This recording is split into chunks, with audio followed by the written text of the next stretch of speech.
morning. Good morning. My name is Elly Karuhanga. I'm the chairman of the Uganda Chamber of Mines and Petroleum. I've been doing this job for about 8 years now.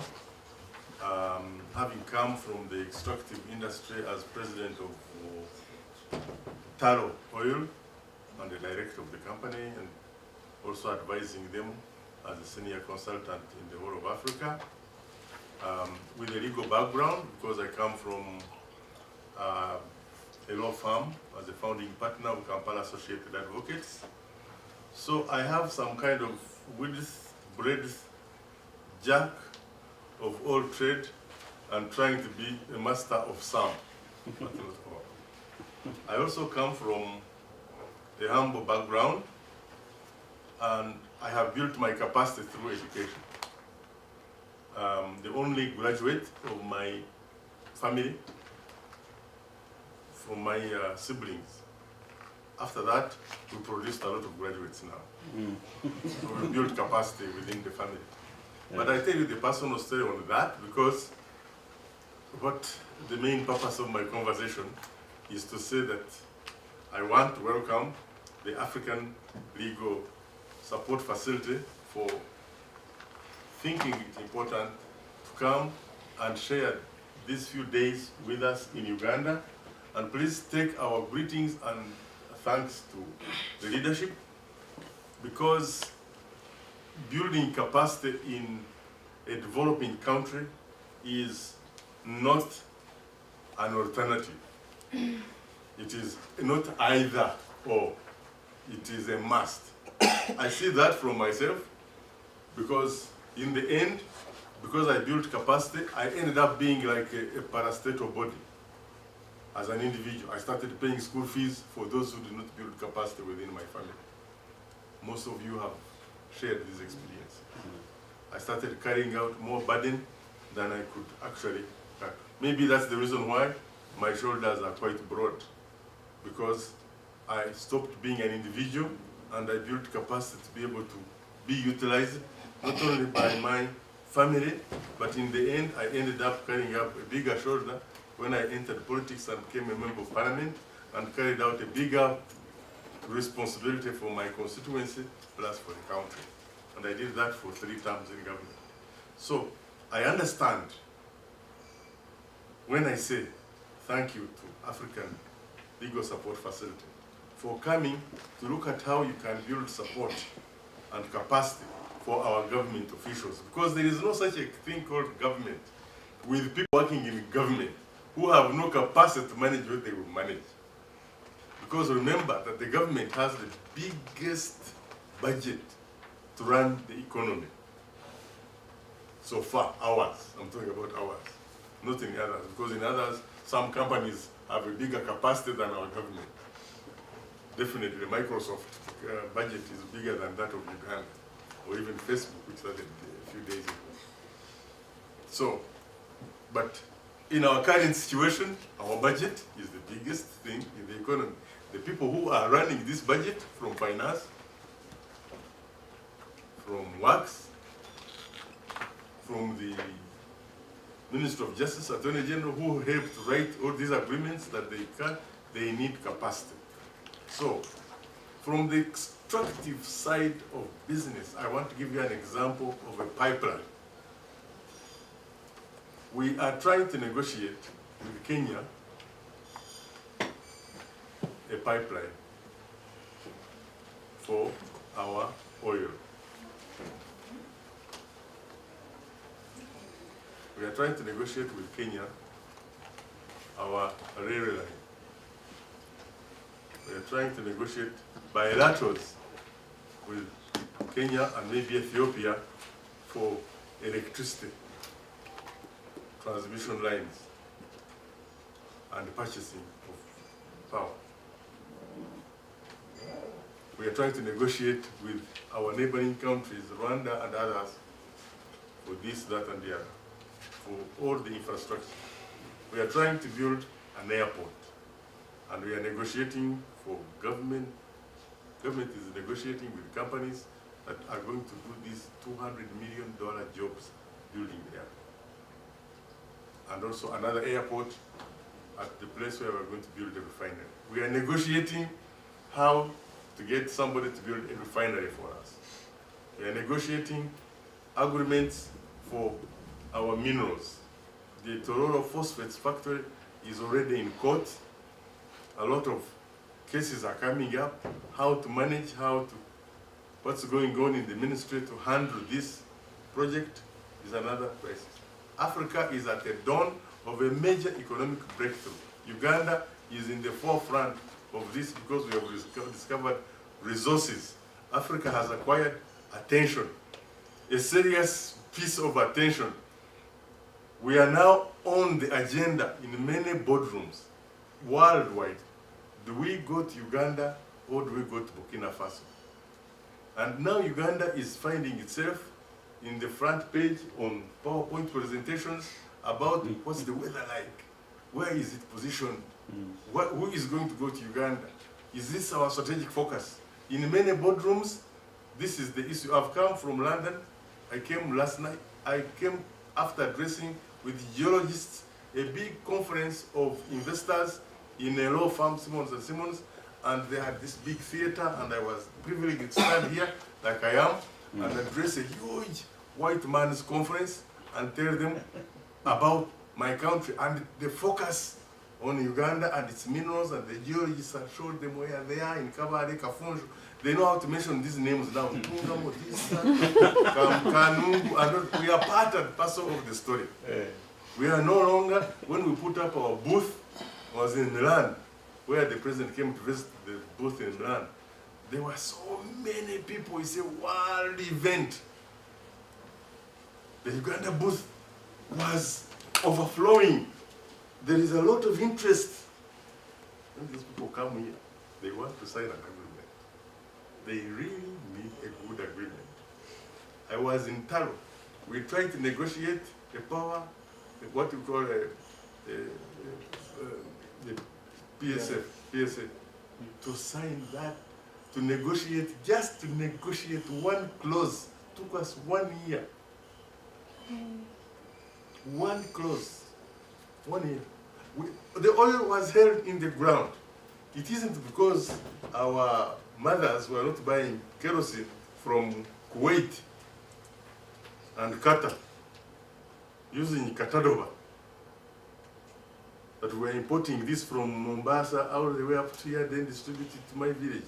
And then they put in a Katadoba, and then they are still buying that kerosene from Kuwait. But we were sitting here on ours, we were negotiating one clause. Should we have an international arbitration clause, or should we have all our disputes negotiated in Uganda? 1 year. We sat there. I started the story about the pipeline when I was enumerating the capacities we have. When the whole story is finally agreed and told, and that story to be told will take some time, when the pipeline is finally the destination, whether it is Lamu, Mombasa, or Tanga, when the story is finally agreed politically and all that, there will be 40 agreements to be drawn on a pipeline alone.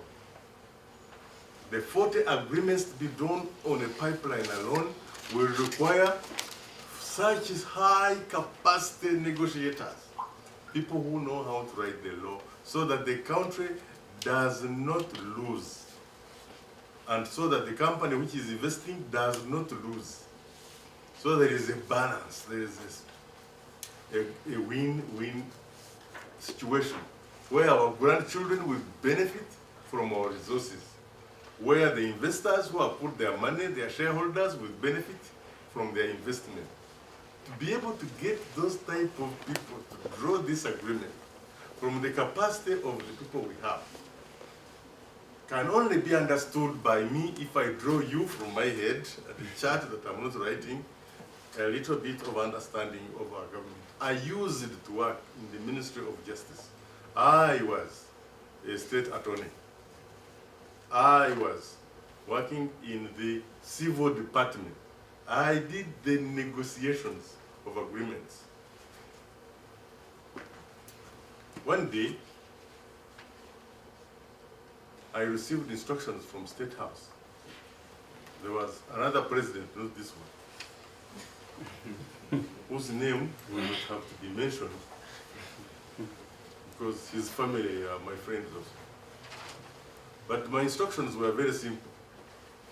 Are you the state attorney who is handling this case? Yes. Please come to State House now. So I went there. But now, these people are going to take coffee from here and they are flying it to Djibouti. Uganda's coffee is no longer going through Mombasa because those Kenyans are bad people. So from now on, our coffee is going to go to Djibouti by air. Therefore, sit there in the other room and sign an agreement and draw an agreement and sign with him. So now, he is the president. The instructions are very clear. Now I have a client. I have a client who is the what? The president of a what? Of a whole country. He is my client. He is giving me instructions that there is another deal he's signing and I should go in the next room and finalize an agreement and get it done. And by tomorrow morning, he wants it signed and done, and our coffee should fly to Djibouti. By the way, the coffee finally went to Djibouti, almost immediately. But what capacity did Elly Karuhanga have to write the whole of Uganda's coffee, the only mainstay of our economy, to transport it to this company, whose background, whose DNA I did not know.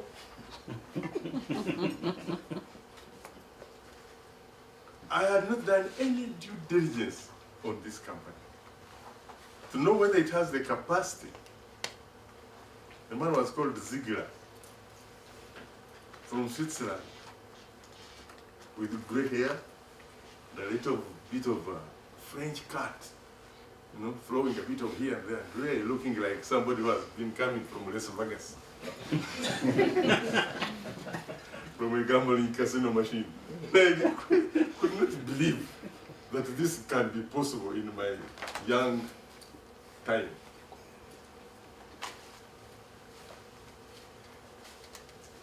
How I wish the world had opened and I disappeared under there. Because I was being asked to do something I just could not. First, I did not have the capacity to write that agreement. I was a trained lawyer, yes. I had not done any coffee deals. I had not done any transport deals. I had not done any civil aviation deals. I didn't know where these guys had a plane.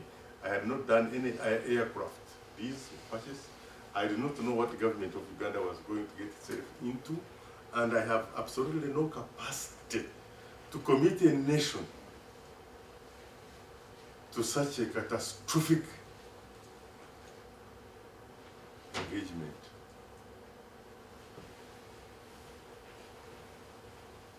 And I tried to find ways and means of how I can escape from that room without myself going heading towards the water. There is a place here, near the water here, near Lake Victoria. It's a big prison. It's called Rosera. So it was between the hard place and the roof. And you know, this story I'm telling you is a story that is lived by all these people today. Only last night when I switched on my TV, I saw that the entire Uganda National Revenue, Uganda National Road Authority, the whole organization employing maybe almost 400 people, had been told to go home, and that the whole thing has been abandoned. Families. These people have families, they have children, they have wives, they have relatives, they have commitments, they have petrol put in their car, they have put on the table, they are engineers, they are hired, they have PhDs. They are all being told, go home. We shall start a new organization. This one has no capacity to do our roads. After we have seen on television amazing stories of our roads, which look like bread, which has been splashed on top of and called tarmac. And when you open it like this, it's just rubbish. So people undertook to sign big documents to do our roads when they had no capacity to supervise them. They did all these things, and now the government has said the only way to do this is just abandon. Now, you can replicate this story in every organization. In fact, I don't know whether this is not going to be an example. They can start from every organization. Somebody told me that our IGG looks so depressed. I said, if I were her, I would even be more depressed. Because you come in the morning and you open a fire. You have had your tea, you have put your jacket on the hanger, you have sat down, the first fire you pull is millions lost. Whistleblower that, whistleblower this. Lunchtime you go and have some lunch and you're thinking. You come back, put another fire. You go home, sleep, you are dreaming, you come back in the morning, the same story. So, we are going to have to disband.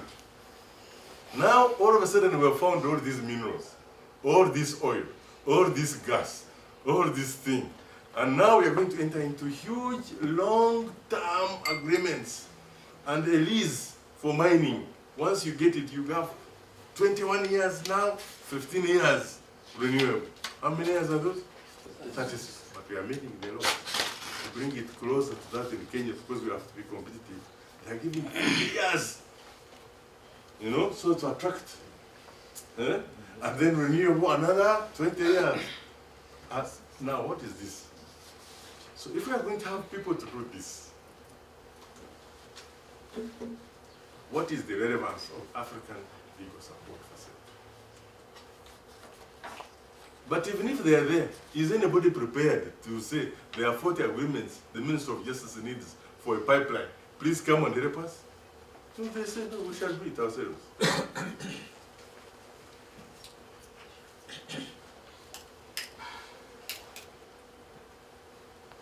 Outside there are things called vulture funds. They have vultures. They give us money. They give Africa money. They have vultures. That they call them vulture funds. Have you met them? Maybe. Yes. They used to give us money. So because we can't pay IMF, they pay for us and then they come for us. And then they say, now we have a very nice property on First Avenue on 42nd Street in New York. It's a very tall property. It belongs to Uganda. Yeah. On Monday, are you paying us our millions of dollars? You remember we paid for you in IMF. They might be hibernating now, but they will turn up one day and say, we want that property. Otherwise, bring us cash. But what agreement did we draw? Look at this one. Who drew this agreement? Elly Karuhanga. Where did he come from? From the village. He's the only educated person in his family. Oh my God, he had no capacity. He had no capacity. Isn't it? He had absolutely no capacity. He had no capacity. Our children are entitled, if you are working in the government, honestly, to be bequeathed a country that is proud of itself. They're entitled to go on a road which you have paid for. We have borrowed money. We have borrowed it even from our own taxpayers. We've done a road. They're entitled to be on that road, not for 5 years, for 20 years. We were in Rome. I saw the Roman roads built in the Roman Empire. They're still there. Okay, they are going blah, blah, blah, blah, blah, but they're there. They're not even repaired. You go to Germany, what Hitler built there during the war, the roads are still the autobahns of Hitler. But for us, we are borrowing with a lot of energy. By the time we come back and get the money and we give it to Chinese to build, they just give us Yanswa. This is a word very commonly used here. So the issue is, sitting here, you are more than 27 people. The people who brought a revolution in Uganda were 27. You can cause a revolution in building your capacity. And African Legal Support Facility can become a very fantastic catalyst for change in building our capacity. I know that our Minister of Finance has already written asking for help from African Legal Facility. But for us in the extractive business, we take this find that Mother Nature has given us as a serious resource that can transform Uganda from what it is now to have an infrastructure that we can be proud of. Like my friend Mutsiri has been telling, he comes from South Africa. He drives on good roads. He has very nice power transmission lines. He has very good ports. His infrastructure is second to none in Africa. It all came from extractive industry. Please, thank you for listening to me. I'm sorry I did not prepare my speech.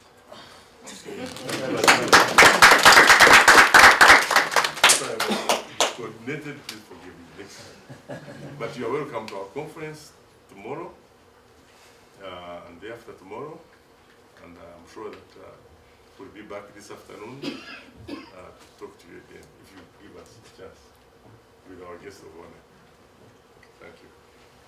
Well, we'd just like to thank Honorable Chairman Karuhanga for so eloquently highlighting the need for building capacity in Africa and expressing to us so in such an entertaining manner how important it is that African countries start to maximize the benefits from the extraction of their resources. I would just like to say quickly before wrapping up that this is precisely why, as the Honorable Chairman explained, the African Legal Support Facility exists.